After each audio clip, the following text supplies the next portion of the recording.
So hey guys, welcome back to our channel. 24 अगस्त और 25 अगस्त के सारे एग्ज़ाम लगभग हो चुके हैं। आज हम लोग 25 अगस्त के सभी शिफ्ट का कि चारों क्वेश्चन पैटर्न और कट ऑफ कैसा रहेगा और उस पर बात करेंगे। कट ऑफ के अंदाज़ा लगाएंगे और उसके डिफरेंट एस्पेक्ट जो एग्ज़ाम पे रहेंगे वो डिस्कस करेंगे। लेकिन थोड़ी सी पिछले कंपैरिजन 24 के साथ भी करेंगे। इससे आपको पता लगेगा कि आपने कैसा परफॉर्म किया है और जिनका एग्ज़ाम भी होना बाकी है यानी कि 31 अगस्त को वो अपने एग्ज़ाम के लिए अच्छी तरीके से तैयार हो सकते हैं। सबसे पहले मैं कंपैरिजन करूंगा 24 और 25 अगस्त का और उसके बाद चलेंगे 25 तारीख के डिफरेंट शिफ्ट में। अगर दोनों दिनों का कंपैरिजन करें तो 24 अगस्त के कंपैरिजन में 25 अगस्त को सारे शिफ्टों में क्वेश्चन ईजी रहे थे। जैसे कि 24 अगस्त के फर्स्ट शिफ्ट में लगभग 80 क्वेश्चन के आसपास स्कोर गया था, जो कट ऑफ बन सकता है। प्लस माइनस 2 कर सकते हैं। सेकेंड शिफ्ट में थोड़ा और इजी हो गया था जिसमें स्कोर 82 के आसपास बन सकता है। और थर्ड शिफ्ट में थोड़ा पेपर टफ था तो जिसके कट ऑफ 70 के आसपास जाने के चांसेस हैं। लेकिन बाकी 3 शिफ्ट में लगभग 80 के आसपास से कट ऑफ। अगर 100% एक्यूरेसी है तो फिर 72 भी अच्छा स्कोर है। स्टेट पर भी कट ऑफ डिपेंड करता है, उस पर भी बात करेंगे। अब 25 अगस्त के एग्ज़ाम जो कंपैरिजन करेंगे तो सारी शिफ्ट में क्वेश्चन सारे इजी थे। सबसे पहले जो फर्स्ट शिफ्ट हुई थी उसमें स्कोर 81 के आसपास आया था। उसके बाद की जो शिफ्ट थी वो थोड़ी सी इजी होती चली गई जिसमें स्कोर 82, 83, 84 के आसपास पहुंच गया। उसके बाद थर्ड और फोर्थ शिफ्ट में 85 के स्कोर कंसिडर किए जा सकते हैं।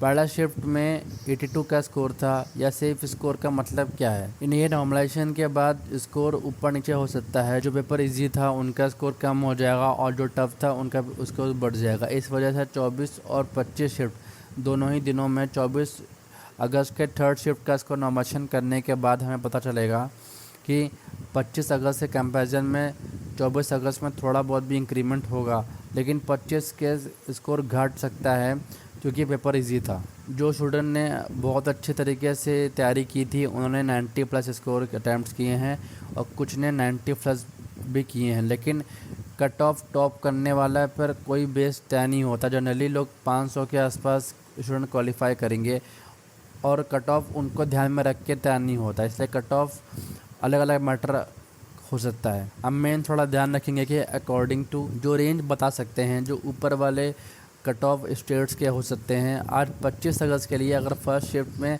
कट ऑफ 78 से 82 के बीच में है तो सेकेंड, थर्ड और फोर्थ में कट ऑफ 80 से 85 के बीच में है। अब ये बीच के मैटर क्या है?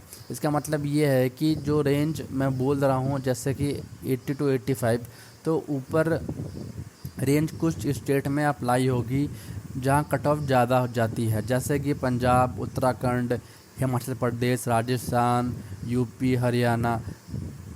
थोड़ा कम होगा जैसे दिल्ली, लेकिन वो भी उसके पास ही होगा। इससे थोड़ा कम होगा, 1 से 1.5 नंबर कम हो सकता है, जैसे कि झारखंड में, मध्य प्रदेश में, उड़ीसा में, वेस्ट बंगाल में और गुजरात में। थोड़ा लो लिमिट में ले लें तो जब 80 टू 85 कहते हैं तो गुजरात और महाराष्ट्र 80 से भी कम कट ऑफ जा सकता है, 76 या 78 तक भी हो सकता है। तेलंगाना और आंध्र प्रदेश में भी थोड़ा कम हो सकता है, लेकिन उनकी कंपैरिजन में तमिलनाडु, केरला का कट ऑफ थोड़ा ज़्यादा रहेगा, लेकिन बिहार, झारखंड, मध्य प्रदेश से कंपैरिजन में कम होगा। ये जो बात हो रही है वो जनरल कैटेगरी के लिए है। अगर SC ST कैटेगरी से हैं तो कट ऑफ में 7 या 8 नंबर कम कर लीजिए, और OBC से अगर हैं तो 2 नंबर कम कर लीजिए।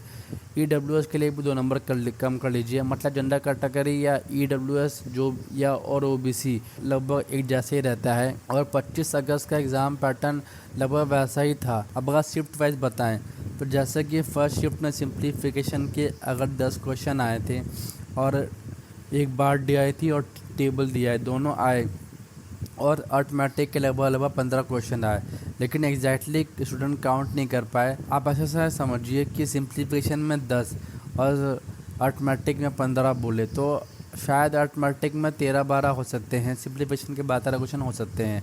दोनों मिलाकर लगभग 25 क्वेश्चन थे, 12 के आसपास सिंप्लीफिकेशन, 12-13 के आसपास अर्थमेटिक।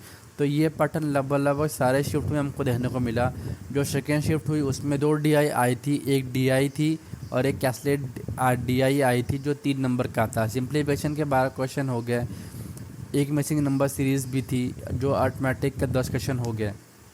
सिंप्लीफिकेशन और अर्थमेटिक को बच्चे ढंग से काउंट नहीं कर पाए तो थोड़ा मतलब यहाँ पे बताना मुश्किल होगा, क्योंकि स्टूडेंट एग्ज़ाम देते समय क्वेश्चन काउंट करने पर ध्यान नहीं दे पाते हैं।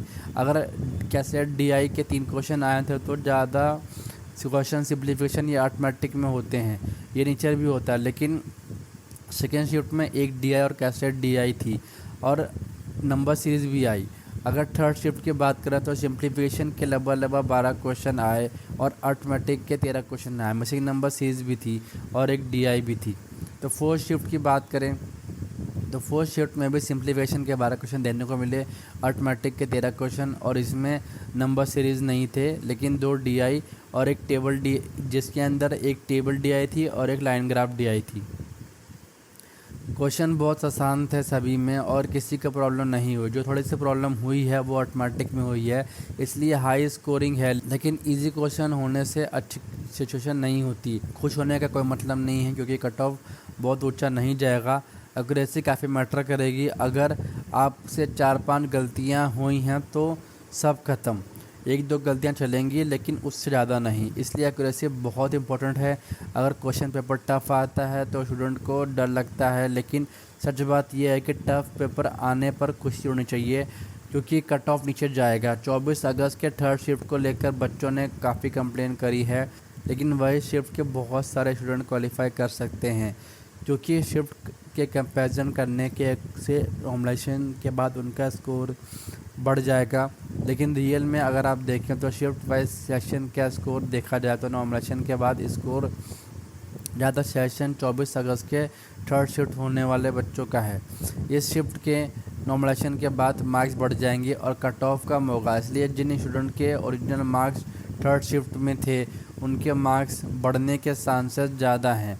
25 अगस्त को जो एग्ज़ाम हुआ वो कंपैरेटिवली आसान था, लेकिन कट ऑफ का मतलब होता है कि आपका रियल स्कोर नॉर्मलाइज होने के आपके स्कोर के टर्म में कट ऑफ 85 प्लस है, लेकिन नॉर्मलाइजेशन के बाद आपके मार्क्स कम हो सकते हैं और 24 अगस्त के थर्ड शिफ्ट के मार्क्स बढ़ सकते हैं।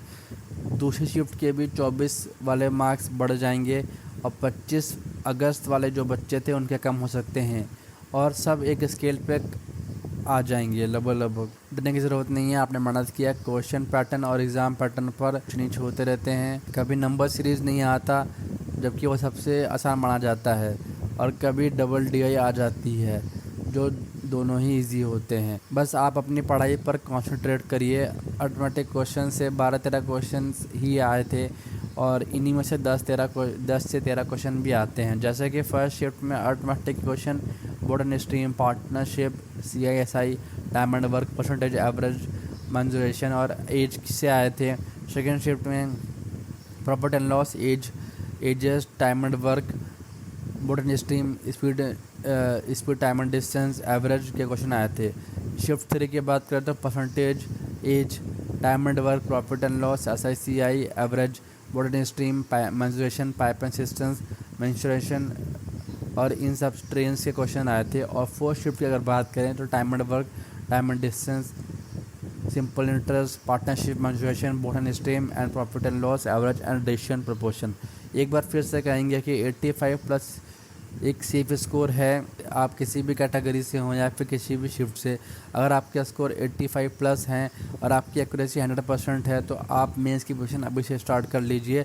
अगर आप 85 से कम हैं तो एक्यूरेसी पर डिपेंड करेगा कि कट ऑफ कितना नीचे जा सकता है। लेकिन जो लोग 80 to 85 के बीच में स्कोर करके आए हैं उन्हें भी मेंस की प्रिपरेशन स्टार्ट कर देनी चाहिए। IBPS का एग्ज़ाम देना है तो मेंस की प्रिपरेशन पहले से ही स्टार्ट करना चाहिए। और फिर भी कोई क्वेरी है तो कमेंट में टाइप कर सकते हैं, और वीडियो पसंद आए तो वीडियो को लाइक करिए और चैनल को सब्सक्राइब करिए। Thank you.